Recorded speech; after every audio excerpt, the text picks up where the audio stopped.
السلام علیکم دوستو، میں ہوں سید حسیب علی۔ آپ دیکھ رہے ہیں لائف سرچ چینل۔ دوستو، ہم آپ کو اپنی ان ویڈیوز میں قیامت کے آنے کی نشانی کے بارے میں بتائیں گے۔ آپ کو یہ تمام ویڈیو دیکھ کے پتہ چل جائے گا کہ قیامت کب اور کتنے وقت میں آنے والی ہے۔ دوستو، ویڈیو میں آگے بڑھنے سے پہلے آپ کو دلی درخواست ہے کہ چینل کو سبسکرائب کریں اور ساتھ میں بیل آئیکن کے بٹن کو پریس کریں۔ تو چلتے ہیں ویڈیو کی جانب۔ Welcome to Life Search channel. دوستو، اب ہم آپ کو بتانے جائیں گے کہ قیامت کی نشانیاں کب اور کس طریقے سے پوری ہو رہی ہیں، یا قیامت کی نشانیاں پوری ہو گئی ہیں، یا قیامت کی نشانیاں کتنی رہ گئی ہیں۔ دوستو، ویڈیو کو آپ پورا دیکھیں تاکہ آپ کو پتہ لگے کہ قیامت کب آئے گی یا قیامت آنے میں کتنا وقت رہ گیا ہے۔ ہم اس کو مکمل تو نہیں بتا سکتے کہ قیامت کب آئے گی، لیکن آپ کو ویڈیوز اور قیامت کی نشانیوں کے بارے میں پتہ چلنے کے بعد پتہ لگ جائے گا کہ قیامت کتنی نزدیک ہے۔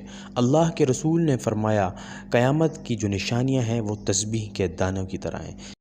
جب تسبیح ٹوٹ جاتی ہے تو اس کے دانے بگھر جاتے ہیں۔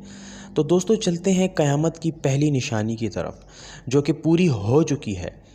دوستو، اللہ کے رسول نے فرمایا، جب قیامت نزدیک ہوگی تو لوگ قرآن مجید کو موسیقی کے طرز پر پڑھیں گے۔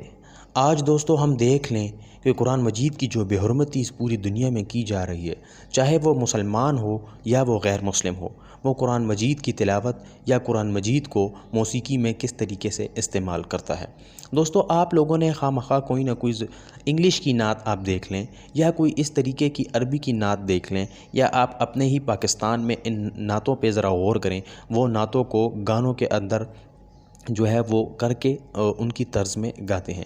یہ قیامت کی ایک بہت ہی بڑی نشانی آپ کی اور میری آنکھوں کے سامنے اور ہماری موجودگی میں مکمل ہو چکی ہے۔ دوستو، ہمیں ڈرنا چاہیے اللہ سے اور اپنے آنے والے انجام سے، اپنی قبر سے ہمیں ڈرنا چاہیے۔ دوستو، یہ بہت ہی بڑا لمحہ فکریہ ہے کہ ہم قرآن مجید، اللہ کی آخری کتاب جو ہمیں دین اور دنیا کے راستے دکھاتی ہے، جو ہمیں جنت اور دوزخ کے بارے میں بتاتی ہے، جو ہمیں ماں باپ میں فرق بتاتی ہے، جو ہمیں تمیز اور ہر قسم کے حقوق دلواتی ہے، جو عورت کو حقوق دلواتی ہے، اس قرآن مجید کی تلاوت جس کو اللہ نے فرمایا خوبصورت انداز میں پڑھو اور اس کی تلاوت کرو، یہ تمہاری بخشش کا ذریعہ بن جائے گا۔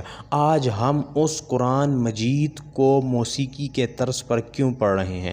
آج ہم کیوں قیامت کی نشانیوں میں سے ایک نشانی بن رہے ہیں؟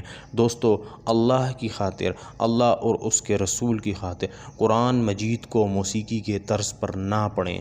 آپ اللہ کے ہاں جواب دہ ہوں گے۔ اپنے آپ کو دوستو بچائیں، اپنے اہل و عیال کو بچائیں، یہ میری درخواست ہے۔ قیامت کی نشانیوں میں سے ایک بہت ہی بڑی نشانی جو کہ آپ کے سامنے میں نے رکھ دی ہے۔ انشاءاللہ ملتے ہیں نیکسٹ قیامت کی نشانی جو میں آپ کو بتاؤں گا اگلی ویڈیو میں۔ انتظار کیجیے گا، مجھے دعا میں یاد رکھیں۔ اللہ حافظ۔